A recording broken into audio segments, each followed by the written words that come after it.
Sache,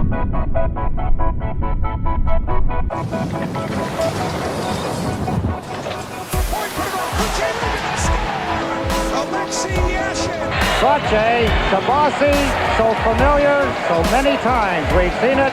Barzal stops, feeds it, score! It's Horvat in overtime. Okay, hello and welcome to the Isle Ship. This is going to be a little bit different than our usual episodes.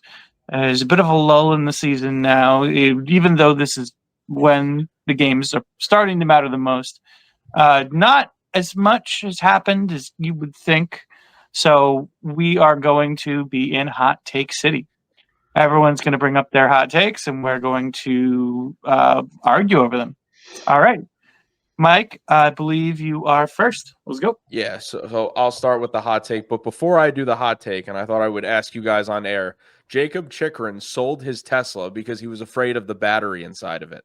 What is the difference between a Tesla battery and an average car's battery? I guess he's thinking because it's an electric car, there's some different properties in the lithium. I don't really fucking know. What, he drinks raw milk. He's fucking crazy.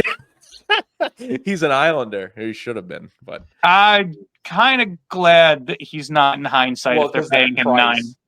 Yeah, that was a lot of money. So we're gonna get the hot takes about the Islanders. Now, some of these have probably been already said online because Islander fans just love just throwing out hot takes every day that I read. It's their sport.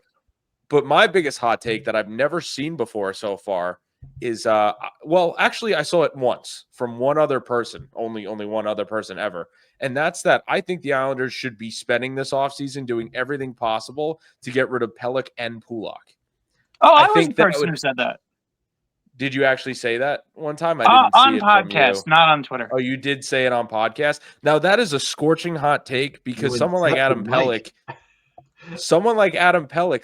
still looks really good at times. I truly believe that. There are a lot of games where he is our best defenseman, and he's probably the most consistent player out there on defense. But I think he still has some value, and they're getting older in age, and Brandon doesn't want to hear that.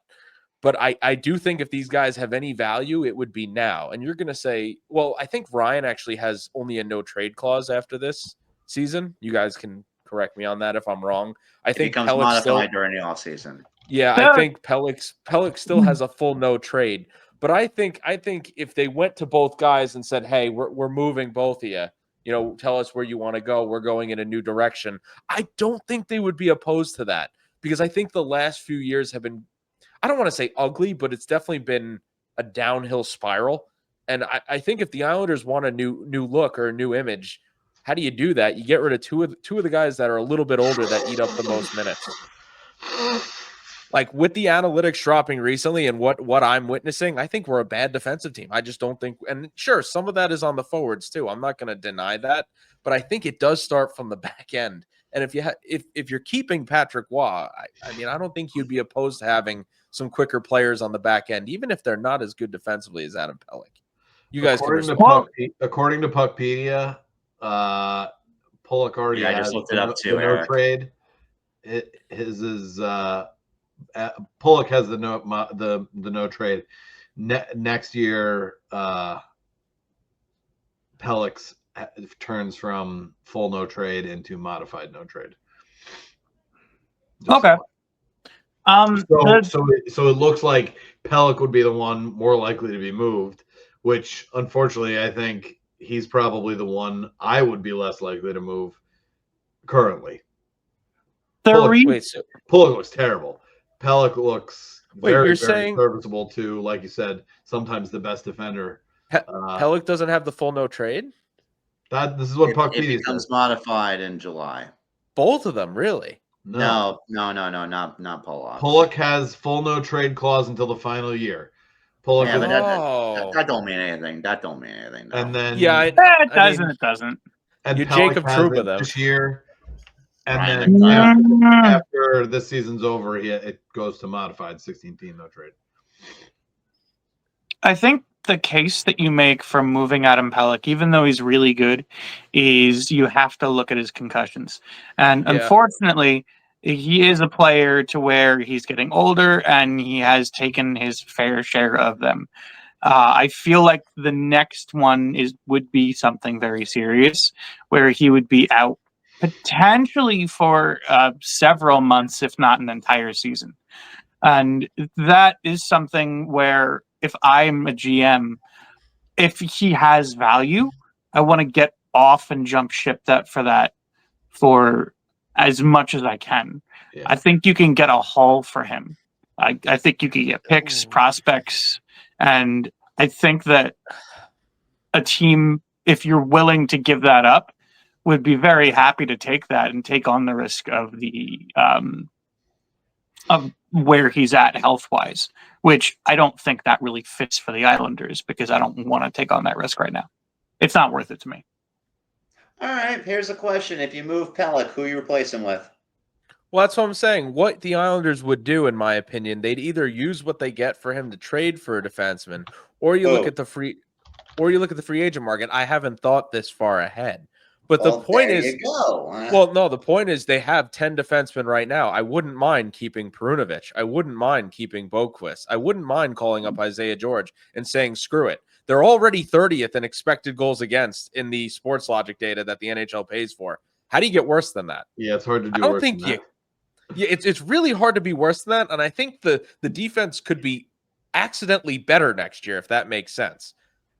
Like they don't even have to. I like how you're leaving, not keeping one other left-handed defenseman. And you're right. I probably wouldn't keep him either, and I don't think they're going to. Who? Scott May. I forget. Romanov. I think they're going to keep Romanov. I don't think they're going to keep him. Is that your hot take? Yep, they will not keep him. They will move him. Romanov. Oh, interesting. They will not move. They will not keep Romanov. There's no room for him. There is no room for him on this roster long term. I think if you trade away Pelech and Pulock, that makes room for Romanov still. To what end, though? But here's the thing. What do you use that money on? Here's the thing, though, with Romanov. Fundamentally, he is not a top pair defenseman. Fundamentally, he's not. I don't think anyone thinks that, though. No. Agreed. And this isn't even. This has nothing to do with Waugh or Lambert. This goes back to Claude Julien. No, but he's a very good third pairing defenseman. And an okay second pair defenseman. Yeah. Okay. Fair. Who are you gearing to be in that second pair long term? George. That is the guy who the Islanders are trying to put in that system long term. So what are you doing to take the edge off of him next year? You trade for Perunovich and RFA. You're most likely going to re-sign Mike Riley again. Do you think they're going to re-sign Mike Riley again? I don't know if he's going to. I do. I think he will. He looks great. He has looked great, but I really don't know if you can trust his health issues either. So, and that's why you have the puck moving depth with him and Perunovich and a more matured Isaiah George next year. They're gonna keep Romanov. They're going to keep Romanov. It's not a question. I really do think they're keeping Romy. They're going to keep Romanov, and they're going to keep Dobson because you don't trade away. No, they'll keep Dobson. No, they will keep Noah Dobson. I maintain that they are going to do that. I don't think Lou is going to trade away the guy that he, traded a first-round pick for because Romanov has looked pretty good. He's had his moments. Did I mute it again? No, you didn't. I think a lot of the downfall of this defense will be written off to having weird inconsistencies on pairings because of injuries and I look deeper than that when it comes in because here's the thing. How much do you think Romanov is going to cost next year? Probably $4.5 to $5 million per, right? Hold on, let me get. I got to pull up the spreadsheet where we broke down what we thought everybody was going to get. Noah Dobson is probably going to get between $8 and $9 million. Sorry, he's going to make that much money. I think it's going to be a little less, but you're in the right ballpark. He will not get 8 figures. We earmarked Romanov at $5 million. 5, yeah. Much to TJ and the Never Say Not podcast dismay, he will not get 8 figures. He will get between 8 and 9 million. Because 7.5, which isn't all his fault. We had Dobson at 7.5. Yeah, there you go. We're so consistent. Yeah, there is inconsistency with his production, and that's going to drop down his price tag. Him being hurt for a week plus for this year a month, last year 2.5 weeks. That's going to hurt your value as well regarding availability long term. So I mean, and that's why he fired his agent too. Like it was a bad dice roll. There was most likely an offer already right on his lap before this season even began, and he chose to bet on himself, most likely due to the advice of his agent. It didn't work, so he fired him almost 2 months ago. It was a bad dice roll. He should have taken the Ryan Pulock route and gotten his bag before shit hit the fan this year, and it did. It did. Again, I don't know. I don't think Lou was going to pay him enough I think the market's going to remember. I think if Lou doesn't come up, that's why he fired his agent, because there was an offer out there for him. You can put 2 and 2 together. Brandon, I mean, I think that's Brandon, if you think the offer was 7, do you think he should have taken it? I mean, I don't know the numbers, but I'm saying if the number was like, I don't think the offer last summer was like 9-10 million. No, I'm going to assume, because Brock Faber got 8+, but Noah Dobson has more UFA years coming up as opposed to Faber's contract when that ends.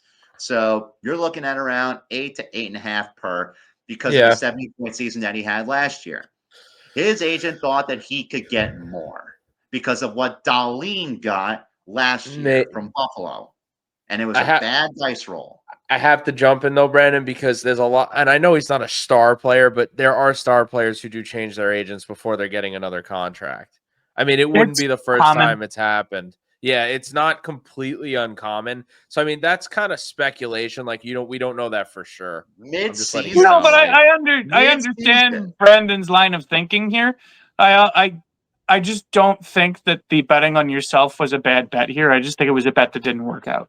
I don't think it's going to affect the contract as much as you guys. That's the funny thing, is when they came out that the cap's going up, what, $6 or $7 million. It doesn't. He's going to get some of that money from somebody.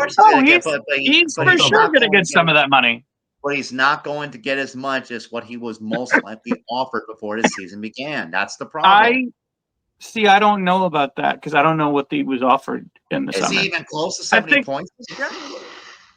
No, he's not, but I don't think they were offering him 10. Do you really think last summer they were going to offer him 10 million?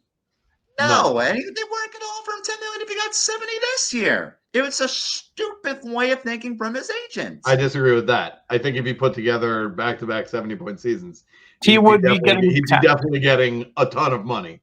Yeah. Probably 9.5, but not 10.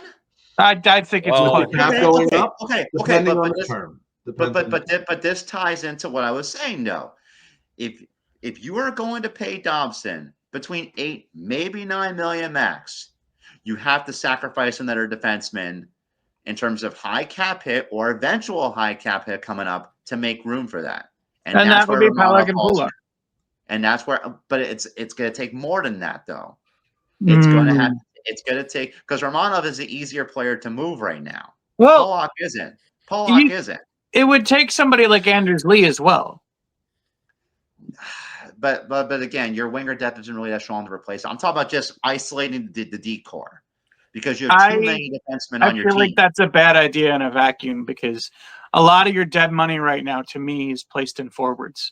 And a lot of that dead money is scheduled to be coming off soonish. Sure, but as far as the decor goes, because I don't think Perunovic is going to really cost much. I don't think Mike Riley is going to cost much. What money do we have? Oh, I would say Anders Lee, and I would say Pierre Engvall. I would say. By the way, with all the projections we went over last time, without signing Mike Riley, it's only 1.9 million without moving anybody. Yeah. Without signing Mike Riley, I think they're going to resign him. I think Mike Riley will come back as a thank you for them. I know. I'm just saying. I don't out his underlying condition. There's not a lot of cap flexibility here. Anyway, all right. My hot take. Wait. So let me ask you a question. How much after all your projected contracts? How much are the Islanders projected to have? So I'll just quick read it off again because I am too lazy to share. we projected Palmieri at 3.5, D'Angelo at 1.5, Sipelkov at 3, Holmstrom at 3, Gakim at 1, Dobson 7.5, Romanov at 5, Perunovic at 1.5, Bakvist at 1 million.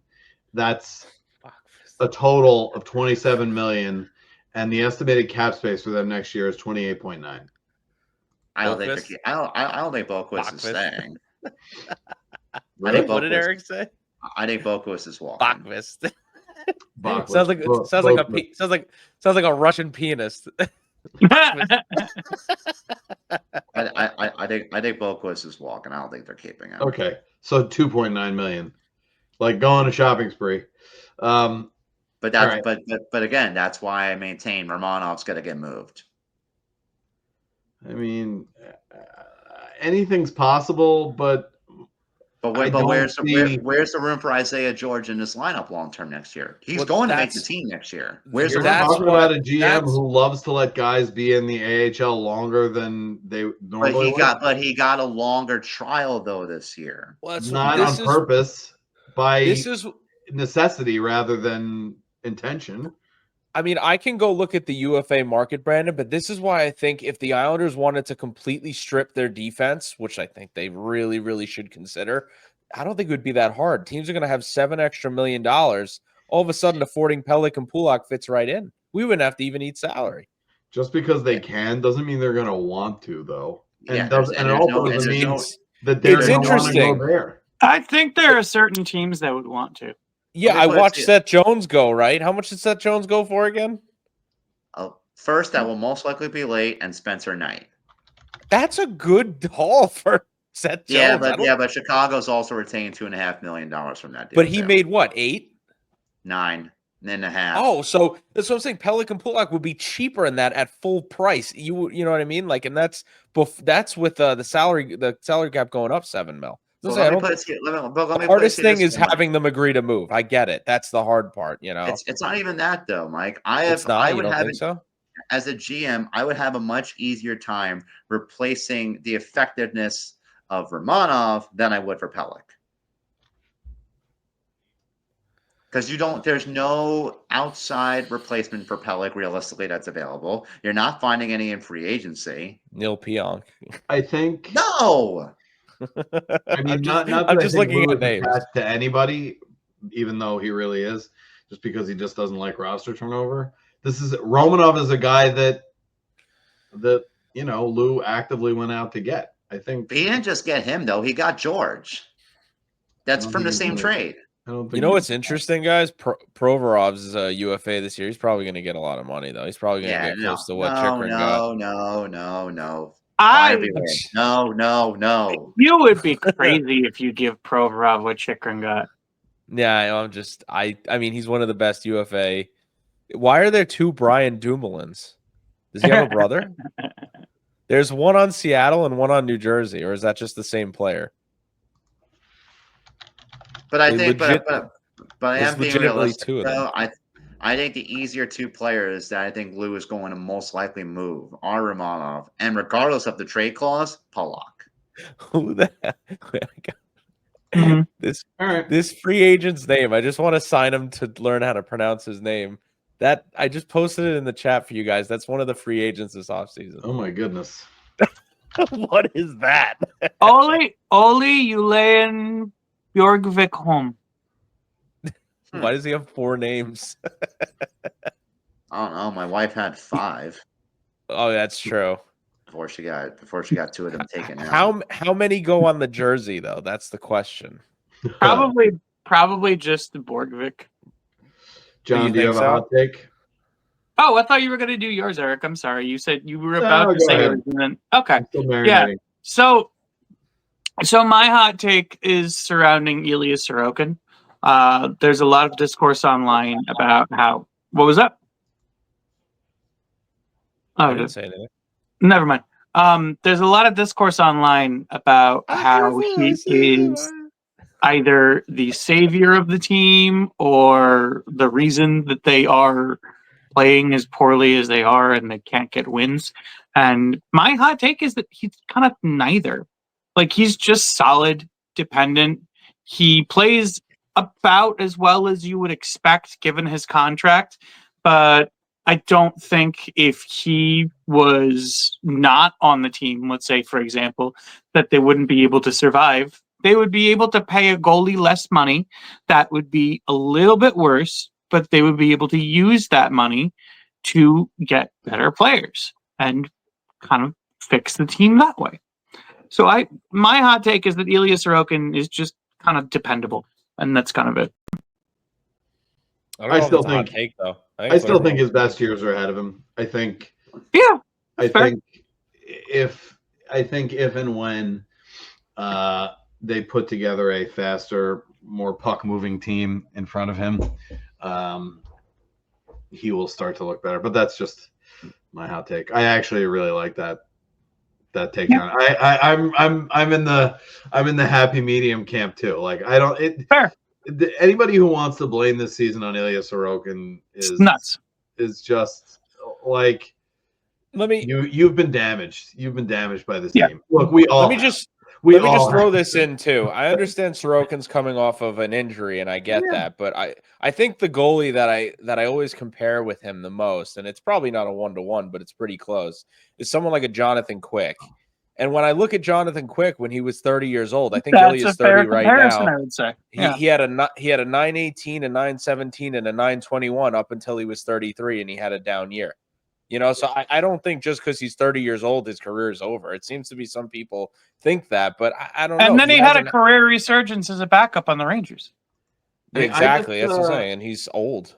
I just tweeted at Phil a picture of Bobrovsky's first 2 years following his big contract, which are worse than last season and this season, Ilya Sorokin. And he was older. Eric, nobody liked that Bobrovsky contract to begin with, though. Of course not. And he was getting paid even more than Sorokin is now. But like it's 10.5 with no income tax. I mean, good for him for getting that money. Sorokin's hit on the larger cap is going to be even less significant. And I think Sorokin's years are going to be better than Bobrovsky's years have been. So like to complain about his down year in a year when the team has just been lost generally. We'll also save percentages are down too. That's the tough part when you do these comparisons is it's crazy to say this, but like a 912 5 years ago is like a 905 right now. It's insane, but if you look at the comparisons, scoring's up massively. I'm surprised that nobody does. I'm sorry.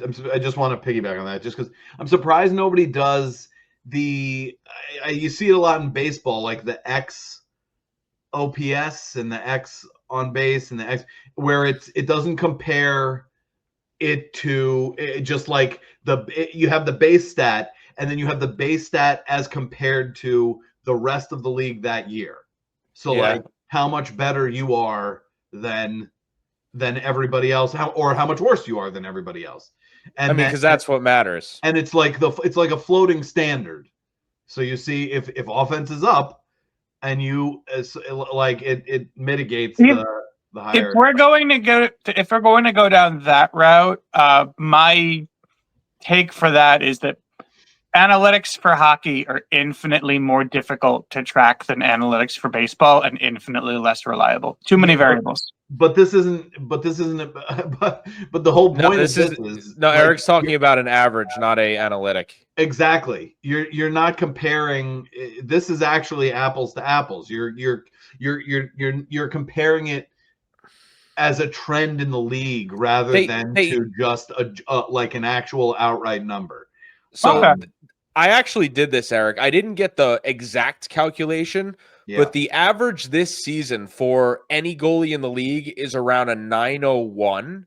Okay. And then when I did the average starting goalie save percentage, so I didn't math it out completely, but I looked at who was 16, 17, 15 overall. The average is around like a 903. So even in Sorokin's worst year, he is above average save percentage as an NHL starter in front of the worst penalty kill I've ever watched as an Islanders fan.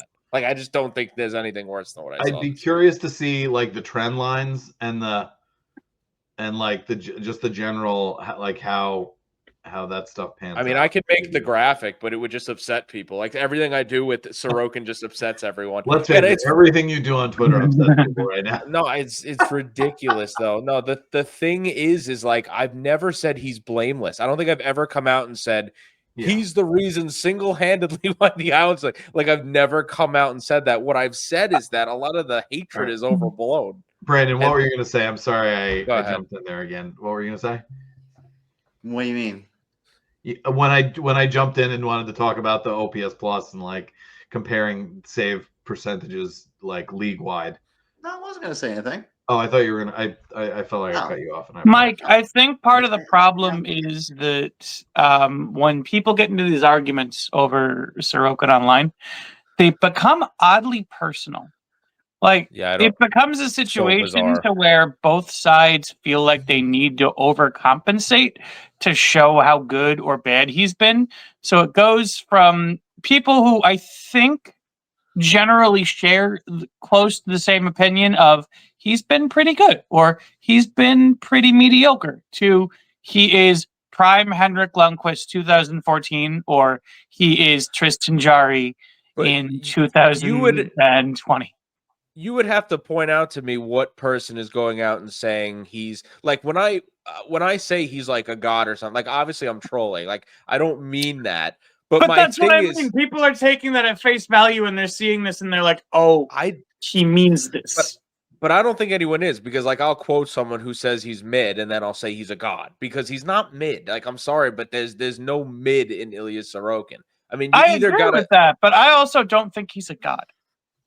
No, of course not. I don't either. I've literally, if you read any of the tweets that like I follow it, I say he's not blameless in the problems this year. He has games where he's bad. Like that's every goalie. It's not like that makes him unique. He just the problem with him more than the average goalie is he tends to give up some bad angle shots. Like, and that's been his problem. That's been his problem forever. You know, it's not like that's changed. But I had a point to make too, but my brain just completely lost. Oh well. All right. Keep going. I'll jump in.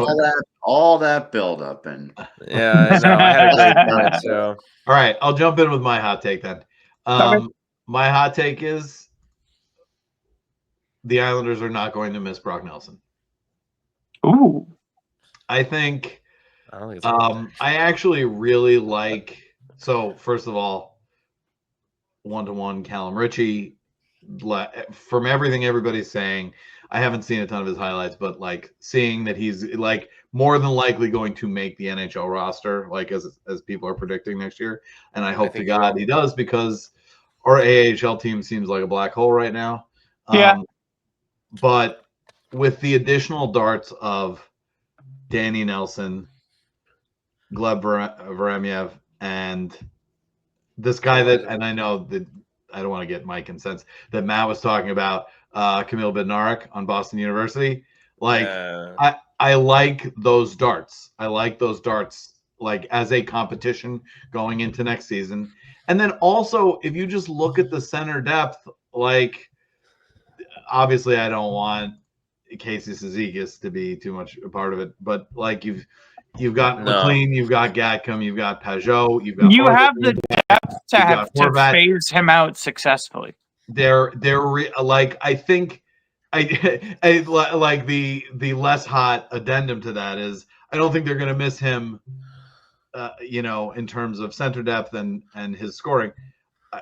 I think they're just still going to have the problem of we don't have any good wingers. I think they're going to really miss his scoring in spurts. Like they're going to get to the moments where Brocktober would come for about a month or so when he scores like fucking 10 goals in 8 games or something like that. And they're going to miss that seriously. But over a full season, no, it's going to even itself out if they play their cards right. Yeah. Well, I was just going to say, you're going to be putting someone in his minutes. And you got to remember, this is a guy who, listen, his fault or not, I don't know, but he was awful on the power play. Like, I pulled up the stat over the last 3 seasons. He was also really poor defensively. Yes, but I pulled up the stat over the last 3 seasons, I think it is. He has, like, I think it's either 4 or 5 more power play goals than Barzal, who just does all the passing on the power play. But But again, is that a testament to Brock Nelson, or is that a testament to how bad our power play has been? I don't know. Is he going to be ladder, Eric? Probably both. I don't know. How many power play goals does he have in Colorado right now? 1? I mean, that's a really small sample size. I wouldn't say that. I mean, do you think he's going to be a prolific scorer on the Colorado? I don't think so. I don't know. I think paired with like I don't think he's going to the stay first with line Colorado. players. Yeah. Yo, you don't think he's going to stay with? He doesn't think he's going to stay with Colorado. No, after this year, I think he'll either go to Minnesota or Winnipeg. I don't think he'll stay with the Avalanche. Fair enough. Probably Minnesota. Yeah. My point is, and I know you can blame the power play, but the guy just doesn't have a good one-timer. I mean, I don't think it's... Really? Am I wrong? Think he's going to go to Minnesota over Winnipeg? Well, I think he just likes it better there. But he's not. They're also not too far away. Minnesota has so much money. I know that, but they already have Eriksson, Ek, and Rossi as your 1-2 punch. Brandon, I'm just gonna say this one time. I'm a huge fan of the Jets. Nobody ever wants to go to Winnipeg. Yeah, it sucks. Unless you're Nate Schmidt. Cold. Nate Schmidt. What happened to him? Not a lot of people wanted Nate Schmidt. Did he freeze over or something? What happened to him? I haven't heard his name in a while. Is he still playing? I think so. I mean, no, he's not. Not on the roster. Nelson has a power play. Nelson has 1 power play goal, by the way, since joining Colorado. That's what I thought, and it was like a deflection. Like he's not. In my opinion, he's never been a good power play guy. Maybe that's just me being biased, but he doesn't have a one-timer. Well, Mike, do you know where they're using Brock? In front of the net, right? They're using him in the net front area. That's not where he's supposed to be. Doesn't really make a lot of sense. You thought I didn't know. I like that. That was a test. That was a have you watched? Yes, I've seen Brock in Colorado.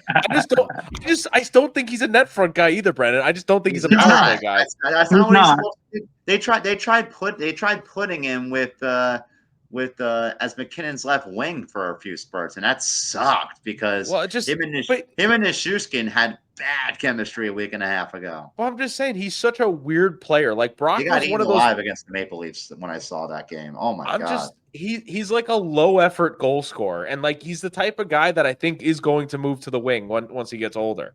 Like I don't know. I don't want to say like shoots a winger a lot better because all he wants to do is get open and shoot. I don't want to say Mike Hoffman because I do think he's better defensively than Mike Hoffman, but that's who he reminds me of getting to this stage of his career. He feels to me like a Patrick Laine type of player. I do think Richie will make the team. I do think Richie will make the team. I do think Richie will make the team next year, but I think they're going to put him as a third line center. What are you doing with Pajot then? He'll make him the fourth line center. Really? You think they're going to put him as the fourth line center? Because I don't think they're keeping him playing. They're either going to do two things with Pajot. They're either going to have him as the fourth line center, or they're going to put him as Matt Barzal's wing next year because hot take, regardless of who the coach is next year, Barzal and Horvat will not be starting together on a line. Yeah, I don't think that's a hot take. That seems pretty reasonable right now. Yeah, really. I don't think that's a bad thing anymore. Horvat glued together. I don't think they're going to do that because I think they want to make room for other wingers to come, whether internally or externally. Well, that's just it. I think they look at their team right now and they say they have good center depth, but they lack that high-end center depth. And so they're going to put Barzal and Horvat as centering both lines because it's more optimal that way.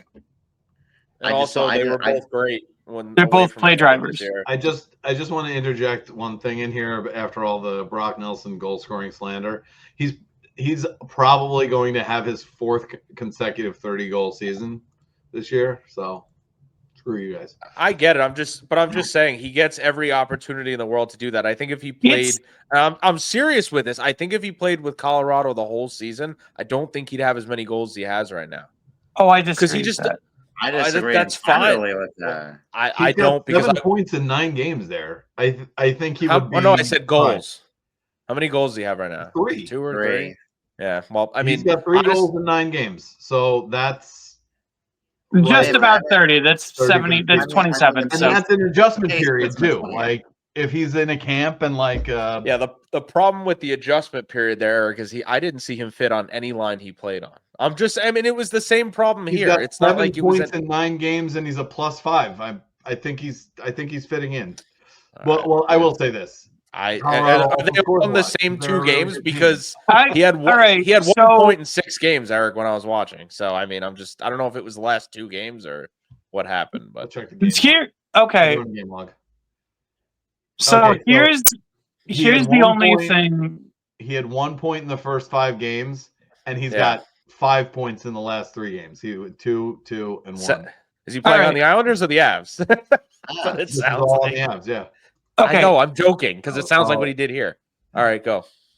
So this is the only thing I'll say about Brock scoring 30 goals every season, which is super impressive. I'm not going to lie.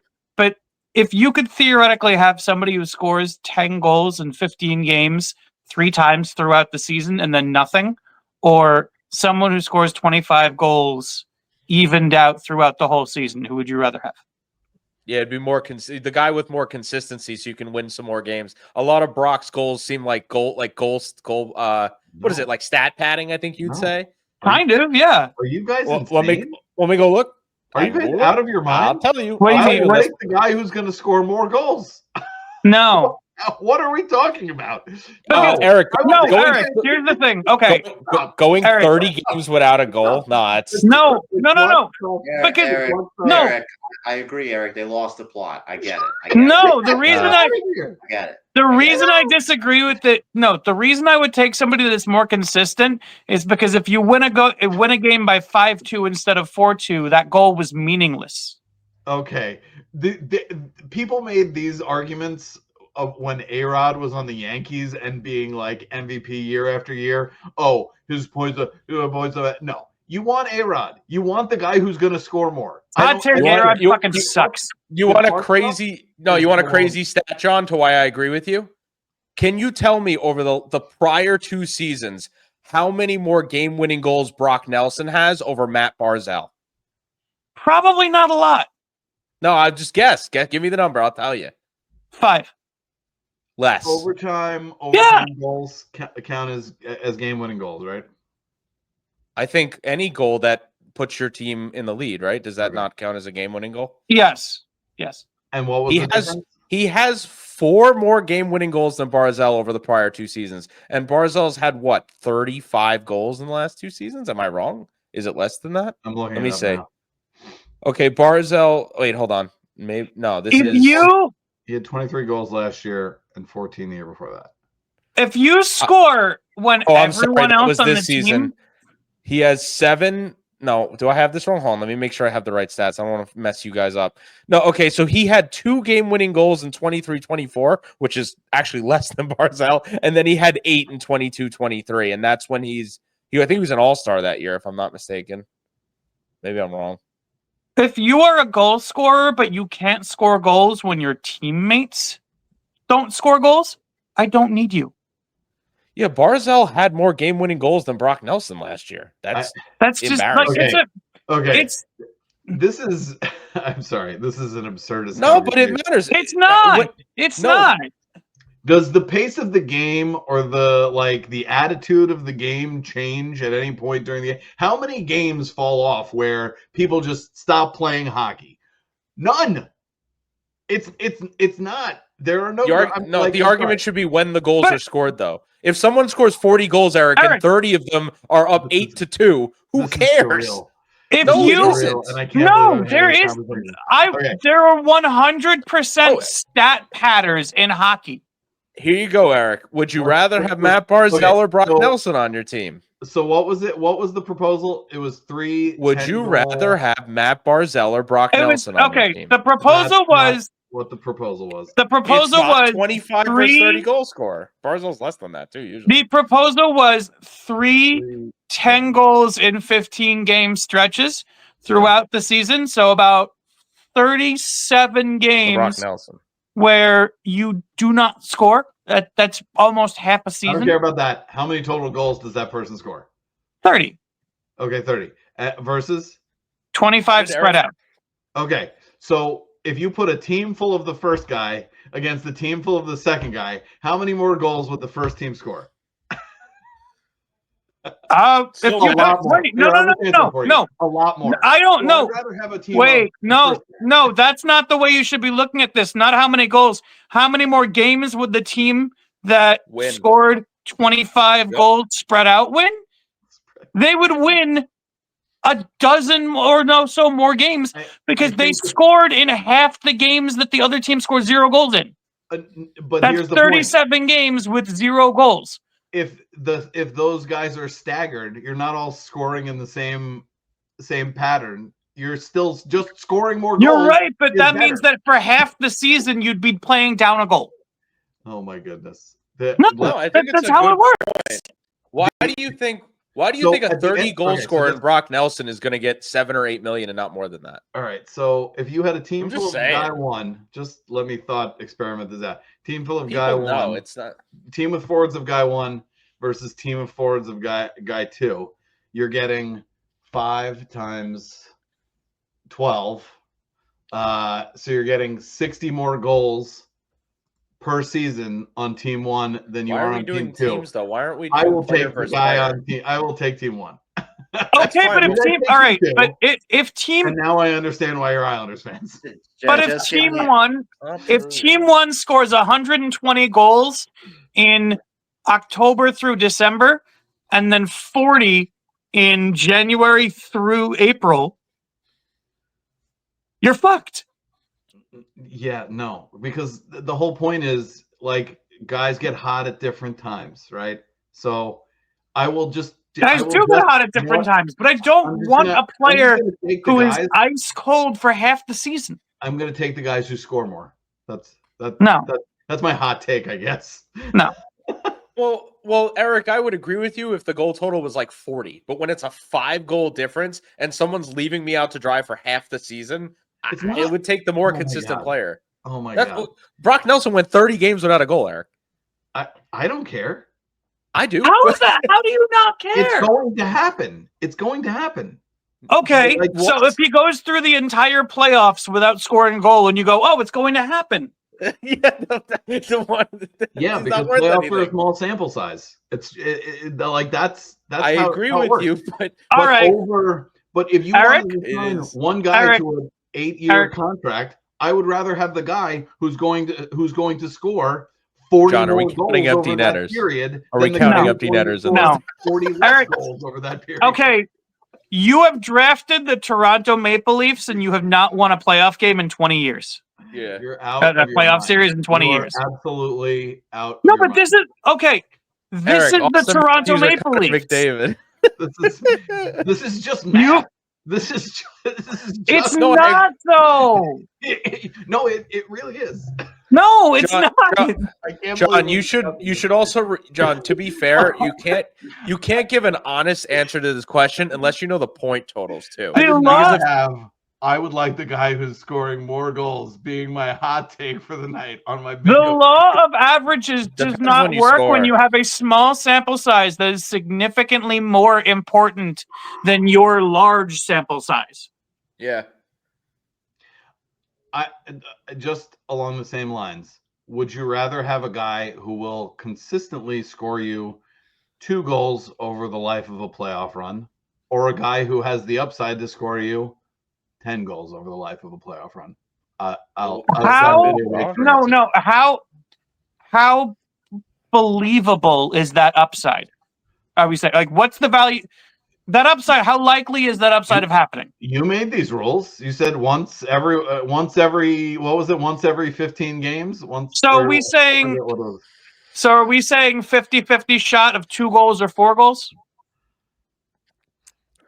Brock was good both playoffs. So we just all right. Yeah.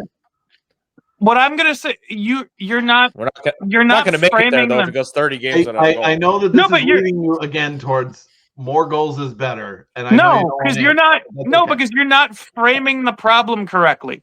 The problem is not 2 goals or 10 goals, because you'd obviously take the person that scores 10. Yeah. The problem is, do you want somebody who scores 2 goals, or do you want somebody who scores either 4 or 0? And in that case, you take the 2 goals. I don't think that's how you win playoff series, but sure. Well, John, Oh, how it many is. points do the players It's have that you're consistency. comparing, though? John, are they finishing with the same amount of points?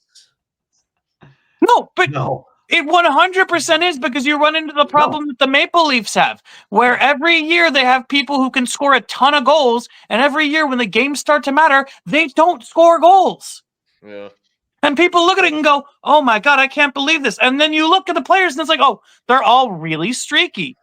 If these players that are all really streaky Well, it's weird because can't Matthews align at the going right into the time, playoffs. you're not going to fucking win.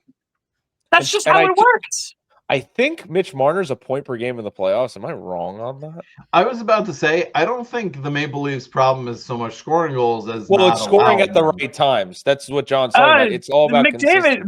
Scoring at the right time. You know, when you're more likely I to ran the score at numbers right on this time? a long time ago. McDavid, Matthews, and to a lesser extent Nylander really don't score that many playoff goals. McDavid especially. Nylander is more clutch than the other two. Marner 100%. gets a good amount of assists. Matthews is a ghost in the playoffs. So let me just say, he does not score. It's tough because he's a point per game almost too. But I'm having a great time with this. I'm having a great time with this. Hey, Mike, you want to talk about who's a real ghost in the playoffs? Nikolai Ehlers. Okay. Yeah, I know. You shut up. All right. No, but I'm okay with that if it keeps the price tag down and we can He's get him. gonna be great. He needs a better fit. He's gonna be great. Oh, but Brandon's 100. What we're saying, Brandon's 100%. I agree. I just really like him. I mean, you want to say Brock Nelson's the ghost? Ehlers is like fucking Casper in the playoffs. Well, no, we were talking about the regular season. I agree, but he does a lot of Casper the friendly ghost. I would say nope. That's Nikolai Ehlers in the postseason. But he does a lot more off the puck. Oh, John, he's not. Mike, I will.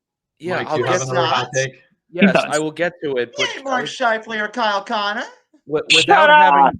Without having to do the whole discussion again, all John was talking about is would you have a more consistent scorer who scores a few less goals or a less consistent scorer who scores more? And unfortunately, there's so many factors that go into it. Like, for instance, if the guy who's less consistent, who scores more goals, has more game-winning goals, yeah, I want that guy. I want the more clutch guy, even if the other guy's more consistent. I agree. There's a lot of factors that go into it. Then. Okay. Please stop. Clutch is a made-up If stat. Nikolai Ehlers would be a dream for Clutch these guys. is not a made-up stat. This team Why is cannot- Derek Jeter famous? Because he No, he sucks at baseball. He's clutch. Because he got in the playoffs enough to equalize the stats. He is a bad defensive. He's a defensive liability. He doesn't hit for power. He's clutch.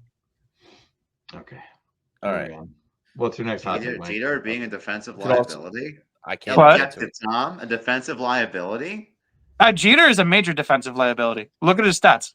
Yeah, everybody knows he's bad defensively. Okay. He's one of the worst Is this a hot take? Hall of Fame shortstops defensively of all time. He's probably statistically the worst Hall of Fame shortstop. Okay, he's not Francisco Lindor, but he's not bad. He wasn't bad. Yeah. What are talking about baseball? What is Derek Jeter's expected goals for? All right. No, I'm sorry. What is his expected goals against per 60? All right. My question. I'm sorry. My hot take. I don't have a question. I forgot to do one, but my other extremely hot take, which is it's not going to really surprise you guys because I've said it years ago, if you remember, and that's that I do think signing Ilya Sorokin was a mistake, 100%. And it's not because I think he's good, and I think at times he's great, and there's nothing wrong with that. But the is this your "we don't know how to tank properly" argument? No. Yeah. Please. Okay. No, my argument is that the writing was on the wall 3 years ago that this team was phasing out. And they needed offensive help. I feel like you could see it that they weren't scoring enough and the coaching was problematic and it was just a giant mess of different things. And there was $8 million there that I think they could have invested into a really good forward or maybe multiple forwards, and they wouldn't be stuck relying on like Kyle McLean and Casey Cizikas in the year 2025. I really think you could have pushed other guys down the lineup and had honestly one of the deepest lineups in the league. Instead, we wonder what the fourth line's doing every other night. You know what I mean? And I think the Islanders would have gotten a goalie for $3 or $4 million, and they would have probably been okay. I strongly agree with this for the simple reason that Lou had been doing so well shopping in the bargain bin, like year after year after year after year, like finding Mike Riley's somebody, goalies, value goalies. It seemed like that was part of a Moneyball solution to Islander problems, and I don't know why we got away with that. Especially when I wonder what he could have fetched on the open market. Well, that's what's so funny. If you remember back then, there were rumors that we traded his rights. And that's the tweet. The main thing that good job, Jagger. I agree and disagree on this, but where I'll say I agree is that if there was a theoretical situation where they traded his rights and they got a really good offensive player out of it, like an offensive prospect, let's say. Go on. Let's say theoretically they did make the trade with the Blackhawks and they got Artemi Panarin out of it. Oh man, they would have been a better team. I agree, because I think in that situation you also keep Robin Lehner.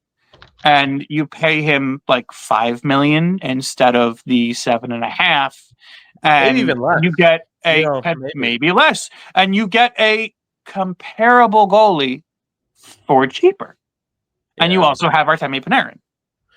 And but the biggest thing, and I have to stress this because my words are going to be taken out of context here. I still think he's a great goalie. I agree. I'm in the same camp as you. I still think he can be an elite goalie, but where I see the team right now is they're horrible defensively, and there is some offensive upside at times. I'm not going to deny it, but the team offensively is still not good enough for whatever you think a good offense is. You can't be scoring at the same rate as the Blackhawks and the Ducks and the Minnesota Wild without Kaprizov. You're not going to win many games. And then on top of that, in my opinion, the defense is atrocious. So signing Sorokin's a waste. There is no goalie in the world who can make a team good. It doesn't happen. I was going to say, I think this goes past Sorokin and into a larger conversation where goalies in the NHL are like running backs in the NFL, meaning that the one that you really should pay is a unicorn, and he almost never actually exists. And putting together goaltender by committee and building your team around him is almost always a better idea. That's the thing. Look at Hellebuck, best goalie in the world. You're expecting a Derrick Henry, and yet you're getting a Maurice Jones-Drew. Essentially, that's essentially what you're getting. The bad year to make. Yeah, but even when you get the Derrick Henry, it only works for Derrick Henry and Saquon Barkley. Everyone else, it doesn't really work out. The exceptions to prove the rule. Yeah, exactly. But I mean, you're saying the writing was on the wall, the Sorokin contract, Mike. I'll take it a step I'm talking further. about the team. I'm not talking about Sorokin. No, I think I think the biggest writing on the wall for the team was when Barry Trotz got fired. Okay, but Barry Trotz didn't get fired. He chose to quit. I'm saying is that in franchise history, you can't argue with this. Barry Trotz is the second best coach in franchise history. Yeah, I understand that. It's not even close. Yeah, it's not even close. We are hijacking my point. I don't want people to think that I'm not saying that the writing was on the wall that Ilya Sorokin was not going to be as good as he was. But you're saying as far as the team is going to get better. Yeah, there was no chance at that. I never thought there was. But here's my thing, though. You can get better. And this is why I told you to watch the MSG post game from last night. And this is, again, people want to say like, oh, they should keep Wall. They should keep Wall. When I see post game interviews like this from Wall last night, and when I see Cal Clutterbuck, an Islander alumni, one who's been involved with those ECF runs under Barry Trotz, saying how alarming it is for the detail to not be there for this team in crunch time when it was for when they went on those runs. Sorry, that is highly an incrimination on the coaching staff. It is. But my response to that is they have 10 different defensemen. Everyone's hurt and older. Like, I'm sorry, Mike. I'm gonna take the word of the guy who actually played for the team on this part. No, but I think if you talk to Cal, Mike. Okay. I'm sorry, John. Brandon. I have to. No, John. Please. I let you go on. All right. Go ahead. Let me go online, please, my fellow Grimsmen. Please. With the Islanders had Leo fucking Komarov on the top line during the 2021 playoffs. They made it to a game 7 with a Leo Komarov on the top line in the playoffs. The detail wasn't abandoned whenever they played with the lead. I thought we were hyping up Trotz. What was that? No, when they had Barry Trotz during those games. I went to both series clinchers against the Penguins and the Bruins. You were not getting the puck if you were the Penguins or the Bruins in the third period. You were not. The fans were cheering, myself included, when they dumped the puck in because they knew the other team had to work their asses off at that time just to get one semi-clean high danger chance. You were hardly even going to get it. Yeah. You're getting them like candy under these past 2 coaches if you're the opposition. You are. There's no disputing that. There's no disputing that. I don't disagree with you. I mean, I'd include the final year of Trotz's tenure in that one as well. So that's not really fair. I think those ECF runs broke this team. No.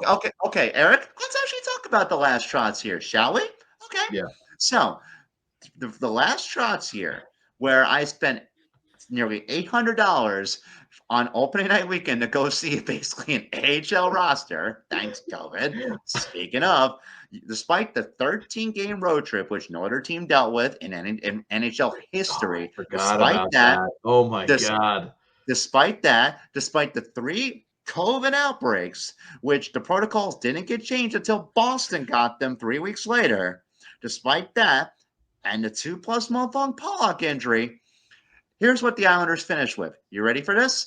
The Islanders did not blow a third period and lose until Fan Appreciation Night. The New York Islanders had the 12th best power play in the National Hockey League. Mind you, Bo Horvat was not on the team. Kyle Palmieri was battling injuries. Brock Nelson was out for a week and a half as well because he got hurt against the Maple Leafs on the second home game. The Islanders finished with the 4th best penalty kill in the National Hockey League. Who was special teams coach that year? I figured it out. I know what the problem is. For the penalty kill, it was Lambert. For the penalty kill, it was Lambert. For the power play, it was Jim Hiller. But despite all that, 5 on 5, they did not blow a third period lead, despite Chara and Green as everyday defensemen until the game against Tampa. Hey, this podcast will not accept any Andy Green slander. However, I had a very long commute. I had to go to Brooklyn today. So it was like 2 hours this morning. And I don't know why, but right in the middle of the commute, I was like, oh my God, Lou Lamoriello really signed a fucking 46-year-old Zdeno Chara. And it just listen, let me tell you this. And I'm just like laughing my tits off and Trotz had his deficiencies in his last season. Did Trotz have his deficiencies regarding player management in his last season? Absolutely. Always choosing did. Chara and/or Green over Gustafsson? Absolutely. Separating Pelech and Pollock? Absolutely. At times, not putting Dobson with Green, which worked the year and a half before. Yes, bad decisions. But despite all that, and even as Clutterbuck said, the detail was always there. It's not there anymore. It hasn't been there since he left. Yeah. I think you might be taking. You can't say it's an age thing because this is happening to the youngsters as well. This is happening to Holmstrom. This lack of detail. This is happening to Dobson. This is happening to Romanov. This has happened to Matt Barzal as well. He ain't old. I think you might be taking Clutterbuck out of context. I thought Barzal's been amazing this year when he's like not as far as like your own play, your own end is concerned. No, it's Are you not. sure? I mean, he's had multiple lines where he's scored and they haven't given up a single goal. Okay, but that's not attributing primarily to him. That's just mainly. Are we sure? He was centering the line. Okay, that doesn't mean anything. Brock Nelson was a center. Brock Nelson was a center for us. Nelson gives up 800 goals on the ice. Yeah, I know, but that's what I'm saying. It was impressive that Barzal was good defensively on this team. How much? Okay, but how much more is that credited towards Horvat, though? Because Horvat's probably the only player, only center aside from him and maybe Pajot, who have somewhat of a defensive IQ right now. But he was doing it without Horvat, too. You ain't getting it from Holmstrom. You ain't getting it from Holmstrom. I do think Barzal picked up his defensive game pretty 100%. Significantly this season. He wasn't giving up anything. But it was even better under Trotz. And that's my point. Maybe. It was even better under Trotz. If I remember correctly, I think Barzal was one of the few players under Trotz where he wasn't really good defensively because Trotz deployed him pretty much to just be an offensive weapon and pinch constantly. And this was the thing we complained about under Trotz sometimes because Barzal would not get back and defend back then.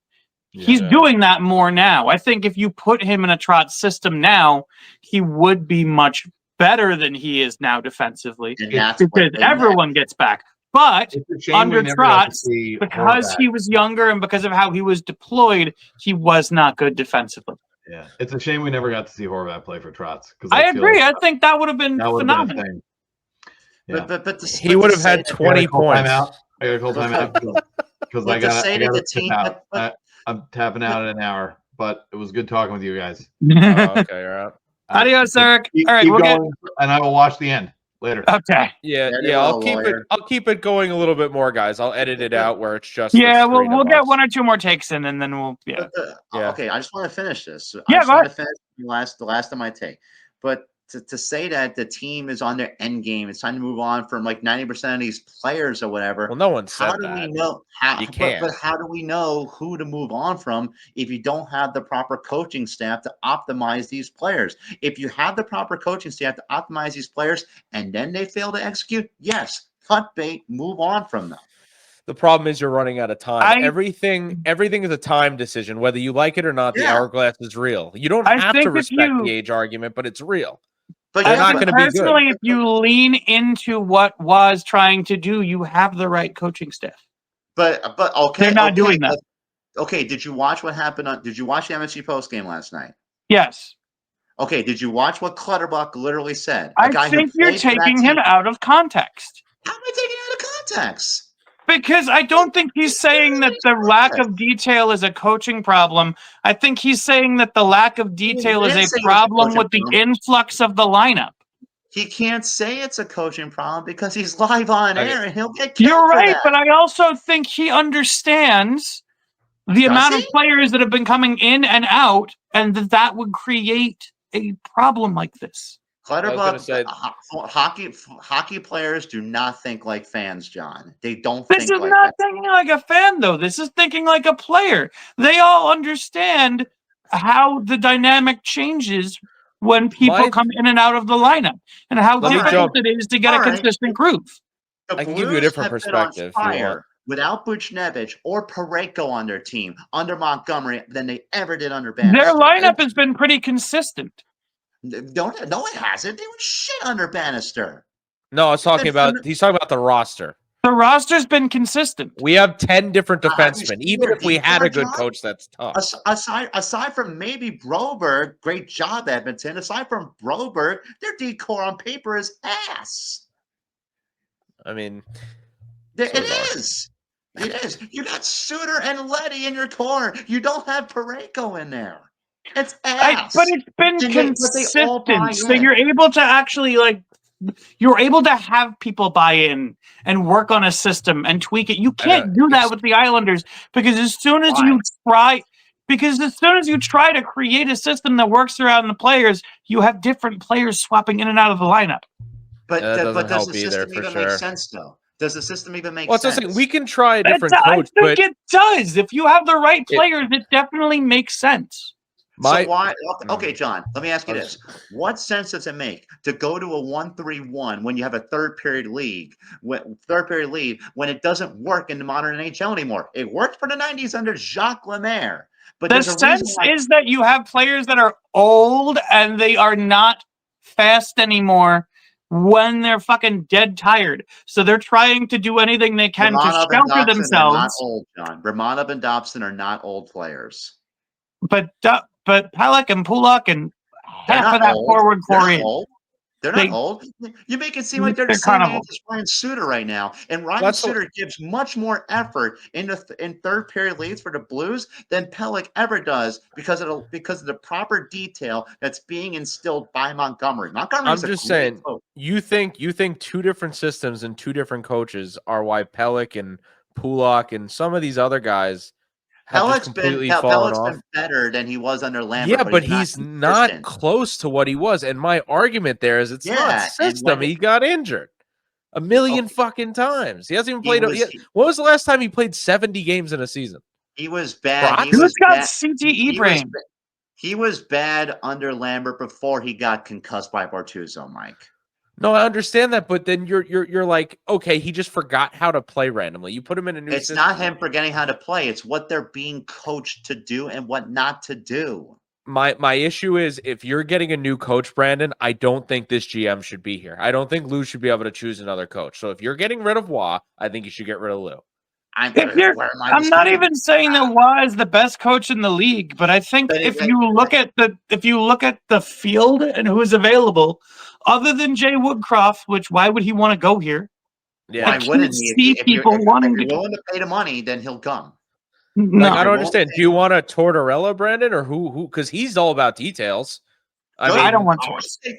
I'll take that. I absolutely don't want Torts over Waugh. I'm just saying. I'm not saying Torts would actually be the third best coach in franchise history. I think that could happen too. I don't even Rangers, think the Flyers. Fuck no. My issue is they're limited on time. I don't think Torts is coming. They're limited. If Torts is going anywhere, he's going to go back to the Garden. He's not going. He's not coming to Long Island. They're not going to want him back at the Garden. Why? They're not keeping Laviolette. I know that they don't want Torts again. I'd be shocked if Torts didn't go to the Rangers because they need a reality check. So I wouldn't be surprised if he's the type of guy. They don't want him. I guarantee you they want somebody who's offensively inclined. Why? Lundqvist and McDonough ain't there anymore. Who cares? I'm fascinated to see where he goes, though. I'm not going to lie. I mean, it's going to be really interesting to see because I think he's going to make whatever team he goes to better. I really do. I like him as a coach. It just didn't work out in Philly. Yeah. I don't dislike him as a coach. I just think that his style of hockey is kind of a relic of the past a little bit. I mean, you say that, but the Flyers under Briere did him, and previously Fletcher did him no favors. They don't have goaltending. They don't have any goaltending. And actually, by the way, they're kicking the Canadians' ass right now. They won. Yeah, they beat the Canadians. Yeah. The Islanders are getting all the help they need to make. I know. I literally made a joke about this playoff race. I go, listen, whoever goes back the furthest will actually make the playoffs. Yeah, it might be. If you lose enough, you might make it.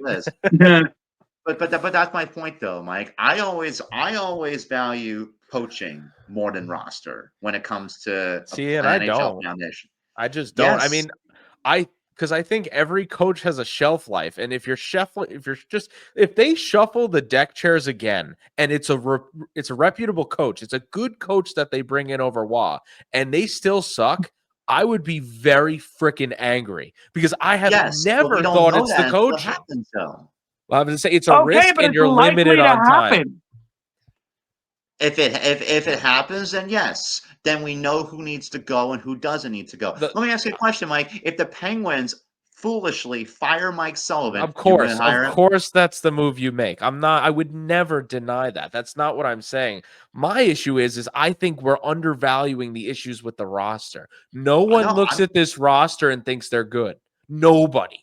You'd have to be an Islanders fan. Not great. When healthy, they're good, but not great. And nobody thinks that, though. I mean, and I understand there's some positive 5v5 numbers in there. I'm not going to deny that of you. Pajot, Lee, Horvat. Barzal only playing 30 games this year doesn't affect anything, Mike? I'm not, but all I'm regular not... defensemen missing at least 10 games doesn't affect this? My biggest issue, Brandon, this season is the Islanders, when I watched, played their best hockey, in my opinion. Now, it's my opinion. It could be wrong, but just from what I've seen through the season, they did it when half our defense was out. And then you look at the analytics, and it's like, okay, they're really freaking bad defensively. Is it the forwards? Is it the system? Is it the defense? Maybe it's freaking everything. I mean, you don't end up... It seems likely. You don't end up bottom three defensively by accident. I'm sorry, that's not an accident. It's a little bit of this and it's a little bit of that. When it But comes that's to what I'm saying. but my thing is this: when it comes to coaching staffs, if you're not part of the solution, you're part of the problem. No, I understand that, but I also don't want to get into a situation. I don't want to get into a situation where you pick a coach and he's not the right fit, and you go, and you do get the roster worked out, and it's like, oh, this roster would have worked really well for what we were doing with Patrick Roy before we fired him. And I got to be honest, Brandon, we definitely need player input. There's got to be someone in the room. I'm assuming they talk to the coach. Sure. I'd be shocked if they don't, because at the end of the day, there's got to be some self responsibility. I mean, at the end of the day, Brandon, it's a joke because there's like 32 coaches in this league, and they all shuffle the deck chairs, and eventually you get one new guy like Waugh, and you're immediately out on him. The great ones still stay. The great coaches still stay. That's my point. Is they just shuffle the deck chairs. Bernard, John Cooper. At what point do you hold the players accountable? They have to go through 3 coaches for you to hold them accountable. To me, that's a problem. I don't think when Trotz left, they immediately forgot how to play hockey. If the previous 2 coaches were credible, then yes. What credibility did Lambert ever have as a head coach before? I don't really. And we all agreed with that. We all agreed with that. Okay, now let's go to Waugh. It doesn't seem fair that you're only saying that a coach is credible because of name value and not, is he doing a good job this year? Because I think he's been doing a good job. It's credibility that you've brought the franchises historically that make you respectable as a coach. What has Patrick Roy done from an NHL perspective as a head coach that warrants the Islanders, based off of even this season, keeping him? Where you've seen the previous evidence in Colorado, the second and the third years under Patrick Roy and the Avalanche, they've been shit. My issue there, you look at the results from this year and say that it's gone well. All things considered, has it gone well? Yeah, 100%. I'd say it has. This is the weakest Eastern Conference playoff race. You are without your best player for almost half the season. The off-season acquisition got injured almost immediately, and they're still in the race. Yeah, they're still in the race without Nelson and Barzal. I mean, what do you want to ask for? It's gone well. Under a good coach. And here's the thing: I maintain with proper coaching, they would be ahead of the Senators right now. And that's fine. But I'm just telling you, most people without Nelson for 10 games, maybe a little bit less than that, and without Barzal for 50, I'd expect a good coach to have them around the exact record they have right now. The exact same record. Yeah. I'm not saying this is a cup contending roster, even when healthy. I'm not saying that. I'm not saying you can't make other changes with your roster, but you need a playoff coaching foundation around you first. And I would say with everything that's happened, all things considered, you have that, and this is fully successful right now. That's what I'm saying. The disagreement is simply on where you see the roster, because at the end of the day, you can't know to a perfect tier degree if the system's great or not. Because people like us, me and John, we don't think much of the roster. Someone like you thinks higher of the roster. That's really what it comes down to. I don't think it's a cup contending roster when healthy. I never said that. That's fine, but me and John don't think they're anywhere near what you think they are. I think they're playoff caliber, and I think when healthy, they're a 1 round at best team. Like 1 round victory. Well, then you're not very high on that. If they had Barzal and Nelson, I would agree with you. I think without Barzal and Nelson, I'm saying with this coaching staff, with a healthy Barzal and Nelson, the best that they can get out of this team with everybody, whether it's Albaline and McLean and Waugh, is 1 round victory at best. With this staff and group of players. Potentially. Unfortunately, it's all speculation, though. Everything that we're talking about is speculative because for all we know, it could be the roster, Brandon. Waugh could be a detail-oriented coach, and these guys just can't do it. I mean, no one would be surprised if that was the case. See, I would agree with that, Mike, if it was only the elder players doing this in the third period. But you have youngsters like Romanov, youngsters like Dobson. I mean, is Perunovich young? Okay, and here's my take. Those guys when you're have never been good playing on a line with people that can't keep up with you, it gets harder to do things yourself. You have to take more of a load on yourself, and that kind of brings your game down. The Islanders also have no elite skaters on their decor. There's not a single one. Yeah, they got better with that, with the players they signed. But Riley's playing third pair minutes. I'm talking about guys who play big minutes on the team. There's not. He shouldn't be playing in the third pair. That's another problem. I think he should, but whatever. My point is that the decor, it's such a tough argument because if you don't think highly of the decor like me, if you think that's the worst part of the roster, you're not going to blame the coach. You're going to say, nah, these guys kind of stink and they're older and they don't fit here. You would put in Adam Pelech with a super elite fast D-man. You would put a Ryan Pulock with a super elite fast D-man. You wouldn't put them with Romanov or Dobson. That's my take, is that it's just not a good decor. So even if you had good coaching, it wouldn't matter. But whatever. Maybe I'm wrong. I could be. Let's actually flip this around. Why is Noah Dobson not scoring as much as he did under Lambert? Why is he not even scoring? The funny answer is he's a Barzell merchant. That's the funny answer. The real answer is I think the reason that it's happening is because under Lambert he was expected to pinch more often, and under Waugh he's not. It could be a part of it. So why are you not coaching to his strengths? Because you're trying to make him a reliable defenseman as well. Yeah. There's other ways to do it though. Not really. If you're kind of telling him, hey, abandon defense, be a forward, he's going to put up more points. But he's also going to have situations where it's like, oh, we can't trust this guy. John, the Blues do not do that. Let me put it this way, Brandon. It wasn't surprising. The Blues don't have a 70-point defenseman. John, was it surprising when Scott Perunovich, Adam Boqvist, and Tony DeAngelo came into this system and they actually looked pretty good? Was that surprising at all? It was, but that told me that the system works. See, it wasn't surprising to me at all. These are the types of players that I think work for the Islanders. All right, so why is Waugh scratching Perunovich? I have no idea. That is not something I can give you an answer for. Why is Engvall playing fourth line minutes? Why is Zaplaka playing fourth line minutes? I don't know. I can't tell you. I think both of them are playing fourth line minutes because it works under the competition they're playing against. They're scoring. They have been actually scoring more. So you want to continuously boat anchor your top six? Yeah, that's a great message to the fan base. No, it's not sending a message to the fan base. It's winning games. You're winning more games because they're scoring more goals. John, they've lost their last 3 games. Yeah, but they've gotten points in 2 out of the 3 of them. Oh, big whoop. That's not a big whoop. That's huge. You gave up 17 shots in the third period against a Blue Jackets team who's only scored 1 goal in their prior 3 games.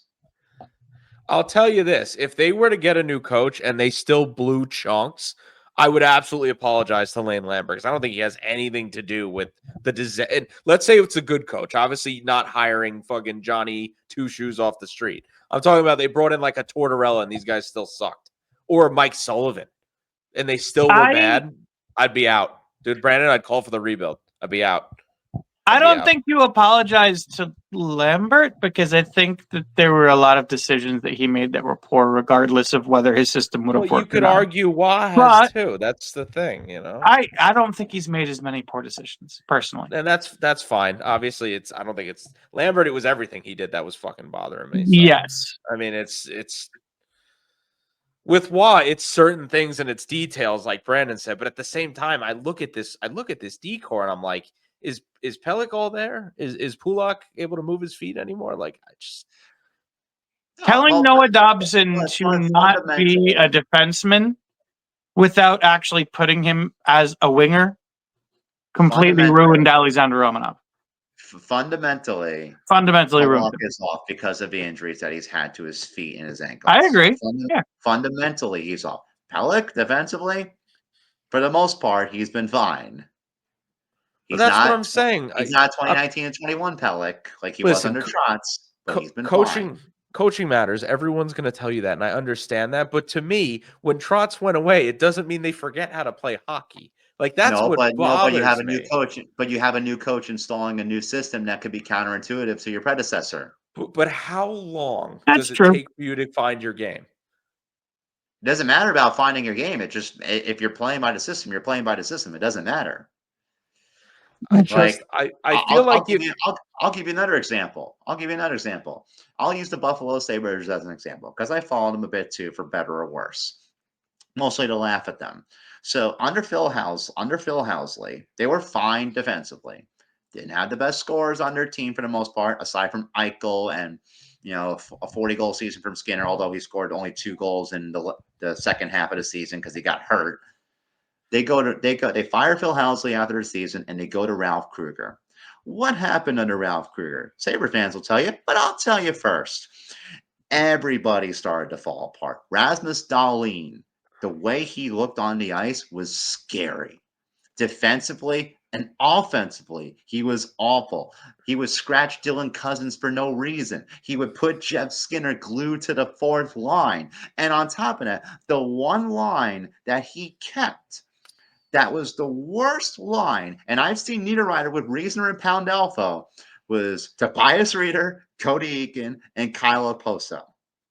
The worst third line I have ever seen. And I've seen a team where not a single forward hit 40 points before they drafted Tavares. That line was sickening to watch from a Sabres fan's perspective. Not better, no detail whatsoever. And I'm not even counting the time when they got the COVID outbreaks, thanks to the Devils not following protocols. But the detail was not there. It was falling apart. There was poor play management. You put a 40-goal score on the fourth line. And what happens? Eichel finally gets fed up. Sam Reinhart finally gets fed up with the inconsistency, and they want out. If you don't have proper coaching to manage your players, there could be a point in time where Barzal might ask to leave, where both Horvat might ask to leave. What happened to the Sabres is a lot larger than a coaching problem. No, but I'm saying that's what led to Eichel and Reinhart wanting out. It's a major roster issue as well. We also don't know how the players feel. From what I understand, the players love Waugh. I'm just saying. I mean, it's what they've said. It's what I've heard. But whatever. That doesn't matter. You're right. It could go really bad. At what point do you look at the roster? Like, at what point do you consider that the roster is bad? If you hire a credible coach and they still do this. That's what I'm saying. But my point is, they're so limited on time to figure this out. Barzal's 27? Fire Waugh, and get a credible coach. How old is if it doesn't work, everybody goes. How old is Barzal and Horvat? 27, 29? Yeah. You got to figure it out. You got to figure it out now. If available, or if you hire a Woodcroft, and this continues, I'm willing to give at least 30 games for the system to gradually get changed. If this continues with a credible coach next season, then yes, everybody has to go. Everybody. Yeah. But I can't do that when I'm having rookie and cookie cutter coaching after Trotz. I can't do that.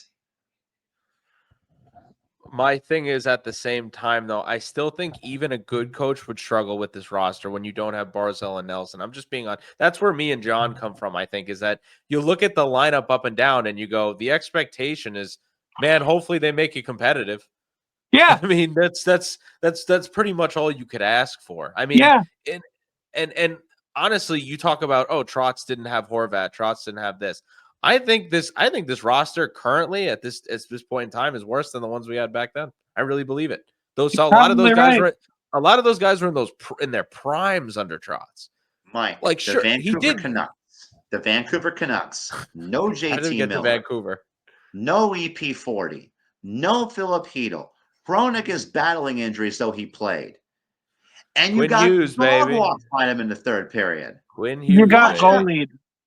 No, They no, got no. goal Watch lead, the but, third yeah. period. Watch Yeah, Vancouver. watch what happened before the third period. Okay, Vancouver was on I believe their fourth road game in 6 games. Yeah, no, I agree. But in I'm the just third saying period, that the game did not go they found their legs. Vancouver's in the way. last 5 minutes. Hasn't because of Vancouver their been forwards. not? Vancouver hasn't really been good this season, have they? They haven't. Yes, been. because they've been injured. Hughes has missed time. Demko has missed time. Patterson's what I heard- been a shadow finally of shut himself. down. EP40's finally shut down. No Miller, no Filipino. And you watch the third period. Watch their players commit to the defense. It's not like they have superstars after They do. Hughes and Hronek. After Hughes and Okay. Hronek I'm defensively. just All right. saying. It's just funny to me. Brandon's like, they have no superstars. I'm like, well, you're forgetting one. No, I'm saying Okay. after Hughes and Hronek from the back end, watch everybody else commit to maintaining that third period lead. We don't do that. John's done. We're about to be at 90 minutes.